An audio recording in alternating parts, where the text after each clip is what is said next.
tua kita pilihkan ada dampak besar bagi hidup kita. Dan tentunya dampaknya pasti dampak baik. Karena tidak mungkin orang tua kita menjatuhkan kita ke dalam sesuatu yang akan mencelakakan kita.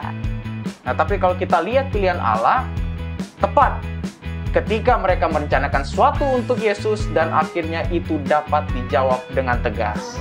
Allah memang menempatkan kita di tempat yang terbaik. Inilah orang tua kita. Ini orang tua kita supaya kita menghormatinya dan kita tahu bahwa orang tua kita itu pasti mengarahkan ke hal yang baik bagi kita. Jadi jangan pernah menyesal.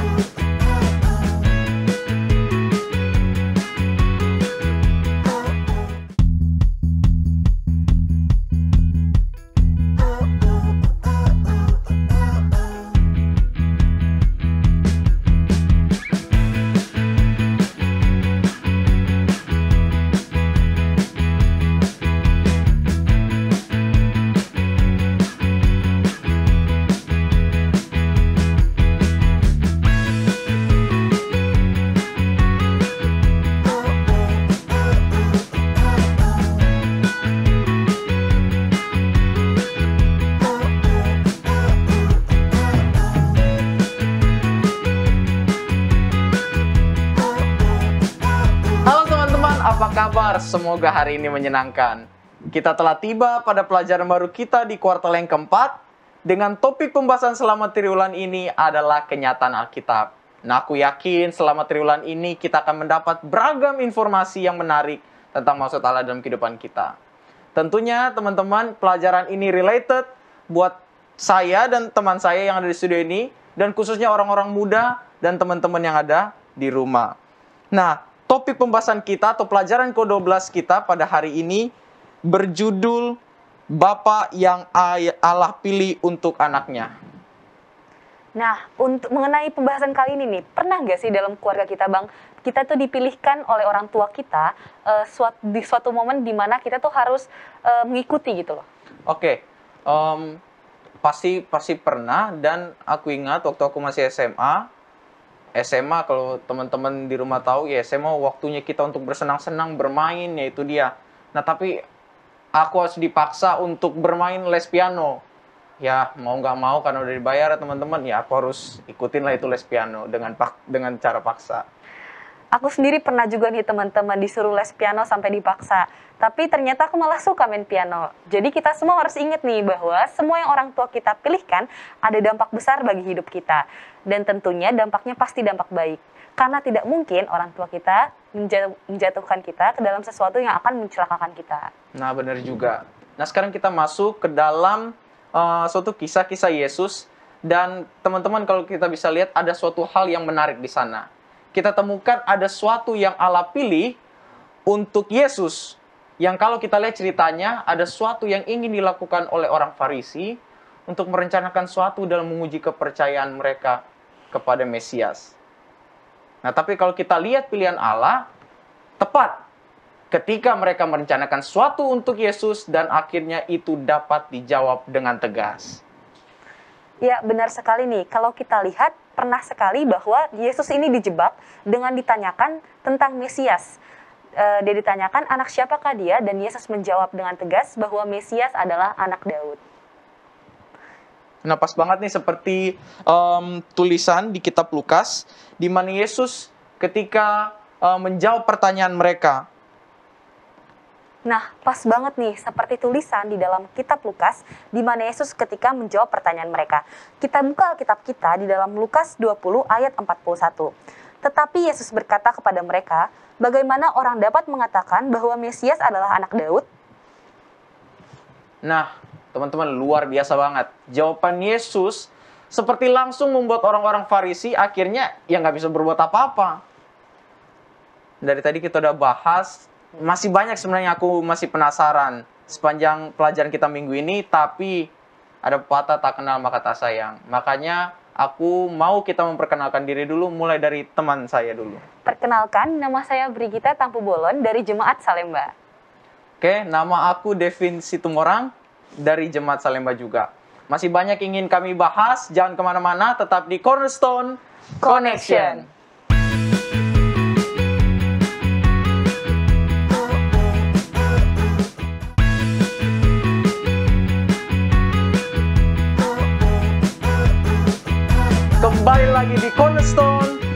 Connections. Program ini hadir untuk menuntun kamu kepada Alkitab agar melihat kisah besar Allah dan manusia. Jika kamu mencari firman Allah yang benar, Cornerstone Connection menyajikan Alkitab dan menantang kamu untuk menghubungkannya dengan kehidupan nyatamu. Ya, nah sepanjang triwulan ini tema besar kita yaitu kenyataan Allah. Dan kita sudah di pelajaran ke-12 dengan judul Bapa yang Allah pilih untuk anaknya. Baik, mari kita buka ayat intinya di pelajaran kita terdapat di Lukas 3 ayat 23 dan juga 31. Akan saya bacakan, ketika Yesus memulai pekerjaannya, ia berumur kira-kira 30 tahun dan menurut anggapan orang, ia adalah anak Yusuf, anak Eli. Ayat ke-31, anak Melea, anak Mina, anak Matata, anak Natan, dan juga anak Daud. Nah, dari ayat ini, saya mempunyai sebuah gambaran kedewasaan bahwa Yesus ketika melayani di dunia ini dan bagaimana Allah memberikan ketepatan pada keturunan Yesus. Bisa kita lihat keturunannya tadi dan melihat bahwa Allah juga menentukan siapa yang turut campur tangan untuk Yesus. Benar, dan dalam ayat inti itu juga kita temukan bagaimana percakapan antara orang Farisi dan Yesus. Nah, cerita pekan ini sangat bagus banget karena banyak yang dapat kita temukan di sini. Bagaimana orang Farisi menjebak Yesus, bagaimana Yesus menjawab mereka, bagaimana campur tangan Allah dalam menuntun menempatkan Yesus ke dunia ini. Teman-teman dapat membacanya di Lukas 3 ayat 23 sampai 31. Baik, sebuah kutipan juga ada nih di dalam sekilas cahaya dalam cornerstone buku kita. Saya akan bacakan. Orang Farisi telah berkumpul mengelilingi Yesus ketika ia menjawab pertanyaan ahli Taurat. Sekarang, sambil berbalik ia menanyakan kepada mereka, apakah pendapatmu mengenai Mesias? Anak siapakah dia? Pertanyaan ini direncanakan untuk menguji kepercayaan mereka mengenai Mesias, untuk menunjukkan apakah mereka menganggap dia hanya sebagai seorang manusia atau sebagai anak Allah. Suara-suara serentak menjawab, anak Daud. Inilah gelar yang telah diberikan oleh nubuatan kepada Mesias. Kutipan ini diambil dalam Alfa dan Omega jilid 6, halaman 236. Baik, dari sekilas cahaya tadi, kita sudah lihat bagaimana cara mereka menjebak Yesus dengan pertanyaan yang tadi sudah saya bacakan. Dan tentunya bahwa Allah menempatkan Yesus di sisi yang tepat, sehingga ia dapat menjawab setiap pertanyaan yang dikeluarkan oleh orang Farisi tersebut. Dan akhirnya kita bisa ikuti bahwa Yesus dapat membungkam mulut-mulut orang-orang Farisi. Oke, Kak Rahel, aku juga punya nih satu kutipan dari John Corson. Teman-teman bisa buka di buku Cornerstone-nya di pandangan lain. Orang Yahudi tahu bahwa Mesias pasti berasal dari benih Abraham dan anak Daud. Apakah kamu tahu bahwa hanya satu orang Yahudi yang mampu menegaskan hal itu? Pada tahun 70 Masehi, ketika bangsa Roma menjara Yerusalem, semua catatan garis keturunan orang Yahudi dihancurkan. Karena itu tidak ada orang Yahudi sekarang ini yang dapat menyatakan dengan pasti dan kuku sebagai anak Abraham dan anak Daud kecuali Yesus. Garis keturunannya dicatat dalam pasal pertama dari buku Matius yang adalah satu-satunya garis keturunan yang terpelihara yang cocok dengan kedua tuntutan itu.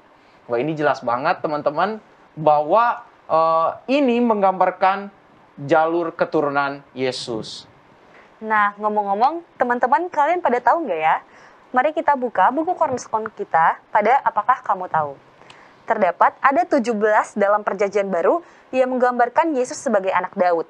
Namun, bagaimana mungkin bagi Yesus menjadi anak Daud jika Daud hidup sekitar 1000 tahun sebelum Yesus?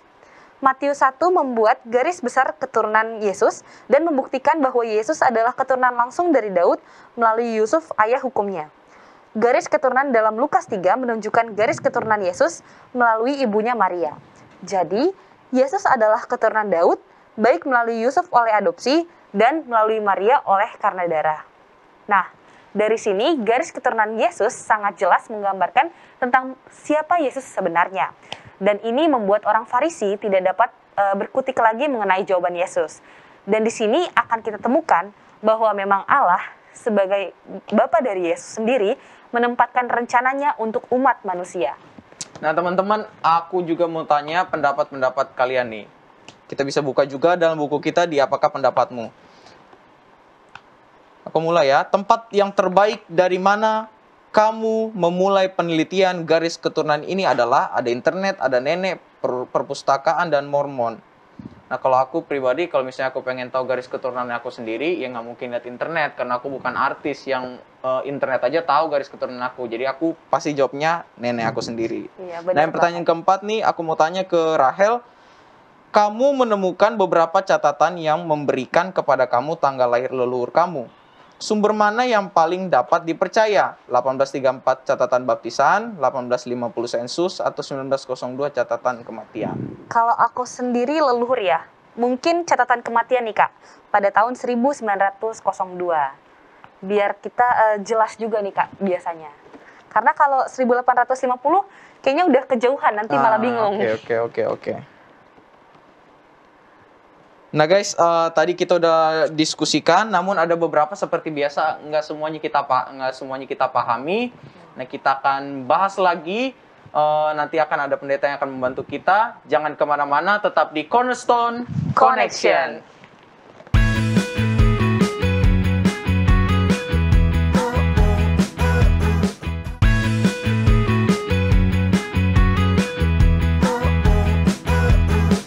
Kembali lagi di Cornerstone Connection bersama kita semua, aku dan Rahel, dan juga ada pendeta Benny udah bersama dengan kita. Shalom, baik-baik semua, sehat-sehat ya. Aman, pendeta. Oke, kita langsung aja ke pertanyaannya. Pertanyaan pertama, pendeta.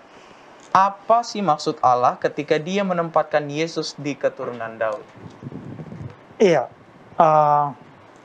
pelajaran kita kali ini kan kembali memperlihatkan bagaimana anak-anak Daud ya, anak-anak Daud berikutnya, baik Absalom maupun semua keturunannya, ya itu bagaimana keturunan diperlihatkan. Tapi pelajaran kita kali ini diteruskan bagaimana dari Daud itu tumbuh juga ataupun lahir Yesus di sana. Ya, jadi pelajaran kita, Allah ingin memperlihatkan bahwa sebenarnya ini garis keturunan Yesus itu ataupun keturunan Daud itu kepada Yesus itu bukanlah orang-orang yang harus suci, orang-orang baik-baik semuanya. Oh, ini orang-orang baik-baik semuanya. Oh, sampai pada Yesus. Oh, pantas saja orangnya memang baik. Enggak begitu kan? Tapi keturunannya itu kan kita lihat tadi baik di Lukas yang memberikan ya dari Yusuf maupun dari Maria kan memperlihatkan ada orang-orang yang memang menurut dunia pada waktu itu adalah orang-orang tidak baik, tapi dia bertobat dan akhirnya menjadi keturunan kepada Yesus. Jadi yang digariskan di sini bahwa Allah memilih garis keturunan Yesus itu dari Daud, bahwa Allah itu tidak memandang bulu orang itu harus baik-baik semuanya, tidak ya. Walaupun ada dosa dan lain sebagainya dalam kehidupan nenek moyang kita itu, ya misalnya nenek moyang kita, tapi kita tahu bahwa itu membawa kepada pertobatan daripada orang tua kita itu ataupun nenek moyang kita itu, yang akhirnya membawa keturunannya juga kepada hal yang baik. Baik Pak Pendeta, untuk pertanyaan yang kedua, bagaimana dengan rencana Allah untuk kita? Apakah memang Allah telah merencanakan semuanya dari awal untuk kita, Pak Pendeta? Kita harus yakin itu, ya. Jangan kita menyesal. Kenapa lahir dari bapak begini, mama begini? Wah, itu apa? Seperti cerita maling kundang gitu ya. Ya tidak nikahnya. Tapi saya tahu, ada waktu itu ada kelas di waktu kuliah dulu. Dia tuh kerja tuh, kalau kerja ini orang tua saya begini nih. Ya, dia salah orang tuanya terus. Kenapa lahir sebagai orang miskin? Kenapa saya nggak kaya?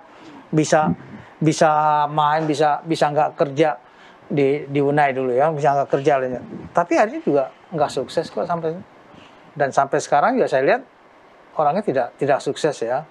Tidak sukses ada di tempat lain, bukan di Jakarta ini itu ya. Karena dia selalu menyalahkan orang tuanya gitu loh ya. Kita tahu ada orang salahkan ini karena Adam ini, karena Hawa ini, loh jauh amat ya. Jadi menyalahkan itu tidak. Allah memang menempatkan kita di tempat yang terbaik. Inilah orang tua kita. Ini orang tua kita supaya kita menghormatinya, dan kita tahu bahwa orang tua kita itu pasti mengarahkan ke hal yang baik bagi kita. Jadi jangan pernah menyesal. Coba saya punya orang tua seperti ini ya.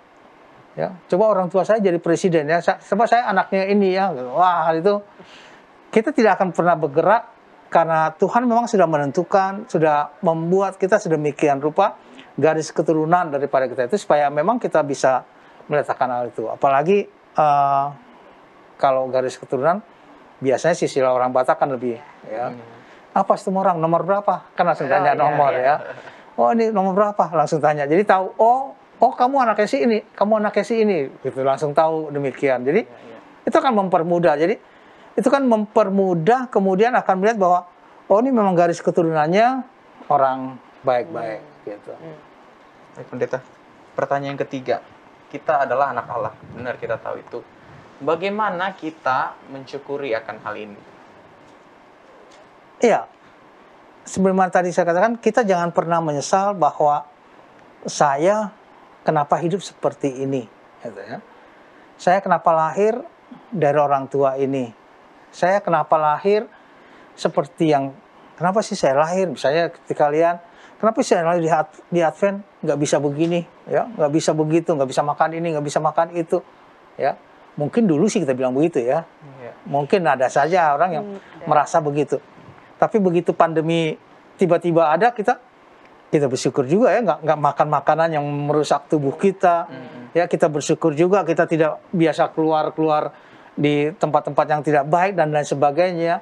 Ya, dalam suasana begini kan kita akhirnya rasakan bahwa oh ya, syukur juga kita dengan keadaan seperti ini. Coba kita memang hidup dengan gaya seperti orang-orang lain yang gaya pulang pagi dan lain sebagainya, belajar nggak belajar, suka-sukanya dan lain sebagainya, ya karena merasa orang tuanya orang yang mampu. Tapi tidak demikian. Jadi Allah itu memang bekerja bagi kita, Allah itu membuat kita memang, ya inilah kita dan Allah menyayangi kita.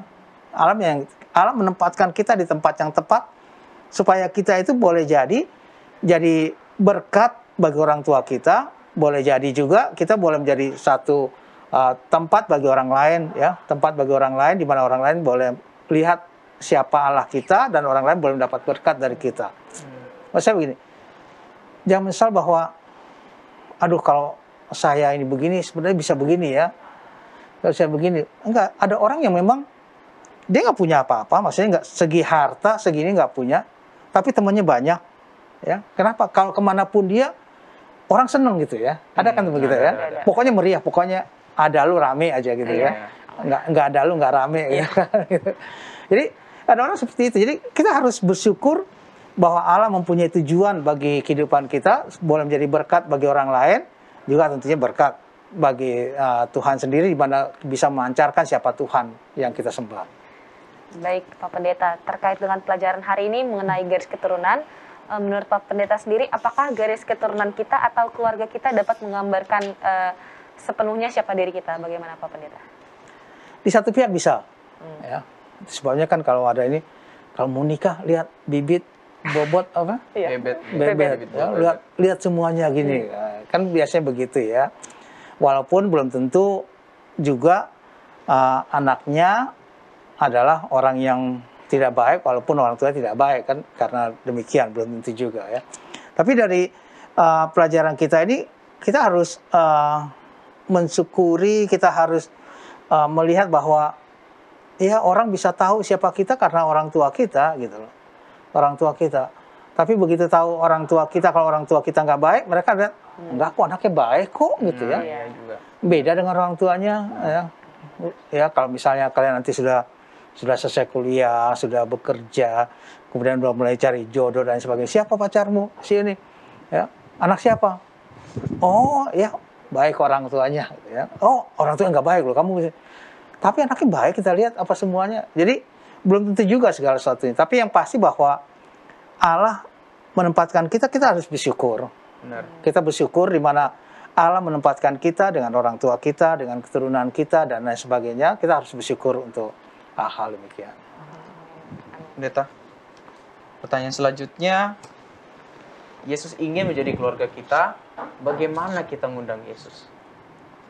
Iya, kalau Daud kan ke Yesus panjang ya, 10 tahun. panjang turunan-turunannya. Katakan bagaimana mungkin, pelajaran kita katakan bagaimana mungkin beda tahunnya aja jauh, Iya. ya. Kemudian nikahnya, bagaimana mungkin hal itu? Tapi dikasih lihat memang keturunannya akhirnya kepada Yesus. Dan kita pun kalau kita katakan kita keturunan daripada Daud dari segi rohani tentunya, segi rohani bahwa kita keturunan Daud kalau memang kita mengikut pada Yesus yang menjadi sumber kehidupan kita. Kalau kita mengikut Yesus, kita kan manusia baru, ya, manusia baru, manusia yang sudah mengenal Yesus dengan baik, manusia yang tahu siapa Yesus sebenarnya, manusia yang tahu bahwa Yesus itu adalah membawa satu kebahagiaan, sukacita bagi kita, maka itu akan membuat kita lebih tahu siapa diri kita. Jadi kita ini bagian daripada kehidupan yang Yesus berikan bagi kita dimanapun kita berada, ya. Walaupun pelajaran kita kan agak memberikan beberapa cerita di sana, ya, bahwa ada hal-hal yang sepertinya tidak baik di sananya, ya. Tapi kalau kita tahu bahwa Yesus itu sumber kehidupan kita, sumber segala-galanya bagi kita, ya. Jadi jangan pernah kita anggap bahwa saya menyesal nih ikut Yesus, ya. Kalau kenapa saya harus ngikut, ya? Kalau saya nggak ngikut kan saya bisa begini dan lain sebagainya. Tapi kalaupun orang sudah mengenal Yesus kemudian dia meninggalkan Yesus, ya, saya pikir hati nuraninya satu waktu pasti katakan, ini memang nggak boleh, ya. Dia pasti ada rasa bahwa nih nggak bagus nih. Walaupun dia tahu dulu dia nentang itu, tapi akhirnya dikatakan ini memang nggak bagus nih dan lain sebagainya. Jadi kita ini bisa menjadi bagian daripada keluarga Yesus, ya, kalau kita memang bersama-sama dalam satu ikatan siapa Yesus sebenarnya, kita dekat dengan Yesus, maka kita terikat dalam satu keluarga Yesus. Baik Pak Pendeta, sebagai yang terakhir pertanyaan kita, tentunya kita semua ingin disebut sebagai anak Allah. Lalu apa yang bisa kita lakukan Pak Pendeta untuk disebut anak Allah? Iya, pelajaran kita memberikan bahwa kita memang sudah dipilih oleh Allah. Kita dipilih. Jangan pernah katakan saya nggak pilih, ya. Oh, Tuhan tidak sayang sama saya. Tuhan tidak memperhatikan saya. Oh, Tuhan kasih yang susah-susah terus sama saya. Nggak pernah saya senang, ya. Kan senang tidak senang sebenarnya pikiran kita, ya. Iya. Ya.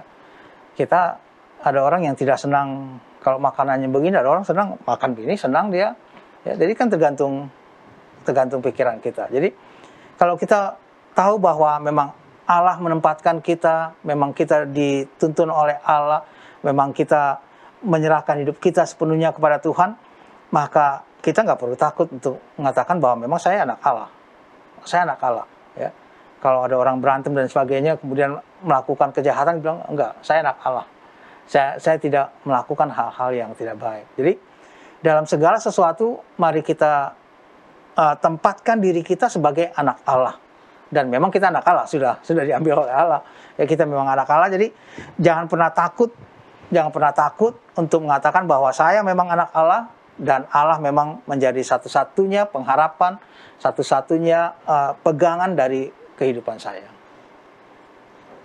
Oke, Pendeta, boleh Pendeta simpulkan saja pelajaran kita yang ke-12 pada hari ini.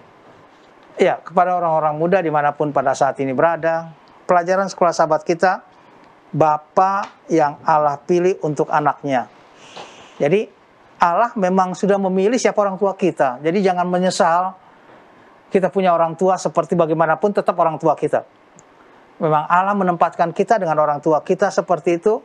Allah menempatkan kita dengan orang tua yang kelebihannya, kekurangannya memang ada. Itulah Allah, orang tua kita. Jadi jangan pernah katakan saya menyesal. Tidak. Bagi orang-orang muda dimanapun berada pada saat ini, Allah memang memilih siapa orang tua kita dan menempatkan kita di situ agar kita boleh menjadi berkat bagi orang tua kita, bagi keluarga kita, bagi teman-teman kita. Jadi pelajaran kita mengatakan bahwa siapapun itu orang tua kita bagaimanapun, tetap hormati dia sebagai orang tua, bahwa itu adalah wakil Allah, katakan dalam kehidupan kita di dunia ini, kita harus hormati dia bagaimanapun keadaan orang tua kita. Dan di satu pihak kita harus yakinkan diri kita bahwa memang kita ini sudah masuk dalam lingkungan keluarga Allah. Allah telah memilih kita. Kita adalah keturunan yang Allah pilih untuk menjadi berkat bagi orang lain dimanapun kita berada. Oke, kita berdoa. Bapa di surga, kami terima kasih karena Tuhan telah bersama-sama dengan kami.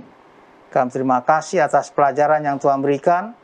Kami terima kasih atas kasih Tuhan yang mengangkat kami menjadi anak-anak Tuhan. Biarlah kami boleh menjadi anak-anak Tuhan dimanapun kami berada, agar kami boleh menjadi berkat bagi sesama kami, bagi sama orang-orang muda, bagi keluarga kami, bagi siapapun yang Tuhan tempatkan kami dimanapun kami berada. Tuhan, pada saat ini kami berdoa bagi semua orang-orang muda, dimanapun mereka berada pada saat ini, yang dalam keadaan susah dan berseru pada Tuhan. Tuhan kiranya menjawab doa-doa mereka agar mereka boleh bersuka cita oleh karena berkat Tuhan. Yang dalam keadaan sakit, Tuhan berikan kesembuhan dan kesehatan. Kami menyerahkan seluruh orang muda ke dalam tangan Tuhan pada saat ini. Ampuni segala dosa dan kesalahan kami. Kami berdoa dalam nama anak Yesus Kristus Tuhan dan Juru Selamat kami. Amin. Amin. Oke teman-teman, itulah pembahasan pelajaran konsen kita sepanjang pekan ini bersama-sama teman saya ada Rahel dan juga ada Pendeta Benny. Sudah berakhir, terima kasih. Dan semangat kepada orang-orang muda dalam mempelajari Alkitab. Buatlah ketetapan untuk mempelajari tiap halamannya dan lihat bahwa banyak pengharapan yang Tuhan berikan untuk kita. Terima kasih juga untuk sahabat Hope Channel yang setia mengikuti dan belajar pelajaran firman Tuhan, khususnya pelajaran ke-12 pada hari ini. Sampai jumpa di lain kesempatan, tetap di Cornerstone Connection.